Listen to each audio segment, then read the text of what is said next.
Okay, so this video might seem to be a little bit complicated, but the reason I'm making it is so that you don't get daunted by the definitions when you look at them collectively, that is, when you look at them together. And it can get pretty confusing because the definitions kind of seem overlapping. However, they're not. Every word, that is every term, has a distinct meaning. And hopefully this video is going to help you see the link between each of these terms. Okay, so let's start with a contract. A contract is an agreement that is enforceable by law. That is, you can enforce it in a court of law. That's the definition of a contract as per the Contract Act. However, this definition does not tell us what actually counts as an agreement. We only get to know from this definition that those kinds of agreements that are enforceable in a court of law are considered as a contract, but this definition does not include the definition of an agreement, and that is found in the definition, that is the separate definition of an agreement. And that definition, as we have seen already, states that an agreement is a promise, and that definition goes on to state other things as well, but essentially it states that an agreement is based on a promise. And now, once again, this definition does not tell us what counts as a promise. So therefore, we look at the definition of a promise, which states that a promise is simply a proposal that is accepted. So once again, we don't get to know from this definition of a promise as to what counts as a proposal or an offer, because these two terms are interchangeable, as I have told you already. So a proposal is the same thing as an offer, but like I said, we don't get to know from this definition as to what counts as a proposal, and for that we have to look at the specific definition of a proposal. So a proposal or an offer is simply a statement that indicates from one person to another person the fact that the first person who is making this statement agrees to be bound by that statement. That is, you are indicating your willingness to be bound by what you are stating. This kind of a statement, where you communicate your intention to be legally bound to an acceptance from the other party, is called a proposal, or it's called an offer. And this last definition, by the way, is actually the very first definition that we studied. So if you're not clear about what counts as an offer, that is what counts as a proposal, please look back at the other videos, at the earlier videos in this lecture series, where I do discuss this in detail.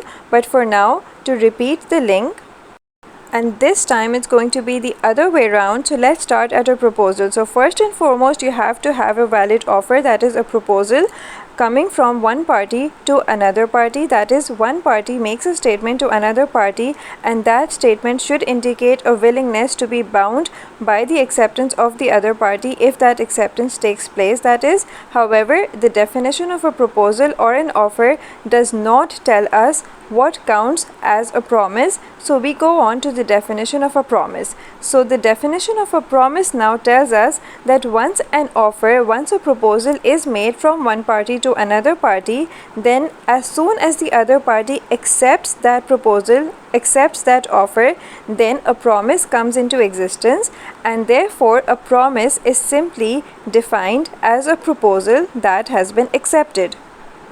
And of course, please note that under contract law, the term promise has a very specific meaning attached to it, and it does not imply the everyday meaning of a promise as we consider it to be.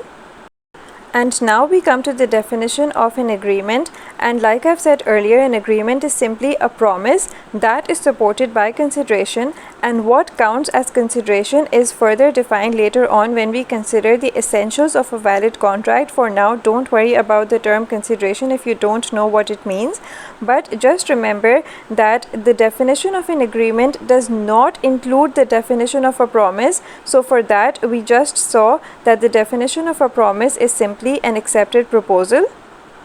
And now is the time to pause the video and closely think about what I just said. That is, an agreement is defined as a promise, right? However, a promise is in turn a proposal that has been accepted. So obviously you should be able to see very clearly that an agreement contains two elements, because even though the definition states simply that an agreement is based on a promise, but a promise in turn is based first on a proposal and then an acceptance of a proposal. So just remember that an agreement always has two components, that is an offer or a proposal and an acceptance of that offer or proposal. So an agreement, in short, I repeat, has two components. And even though these two components are not expressly clearly stated in the definition itself, but we can see by analyzing the definition that these are the two components of a valid agreement, and we've already seen what each of these terms means. So moving on from agreement to contract, now the last term that we need to know is that a contract is simply an agreement that is enforceable at law. So the new term here is enforceability, and in the next video I'm going to explain what exactly the term enforceable means and what its opposite unenforceable means. But for now, once again, just note the very important fact that a contract again is based on two components. Number one, an agreement, and number two, enforceability. That is, this enforceability is the second element of a valid contract. So just remember that a contract is not simply an agreement.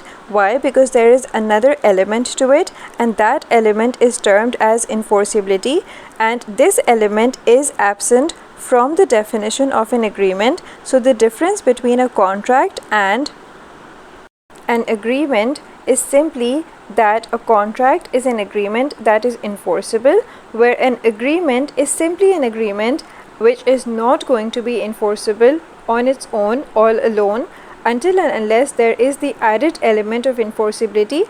And once there is the added element of enforceability, then an agreement is considered to be a valid contract under contract law. So just remember that it's the absence or presence of enforceability that is the key element, that is the key term, which makes all the difference between a contract and an agreement.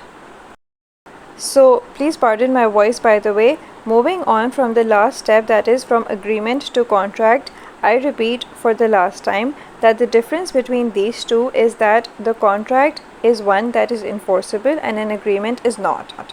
So in short, the difference between a contract on the one hand and an agreement on the other hand is that a contract is an agreement which is legally binding on the parties, while an agreement itself all alone is not legally binding.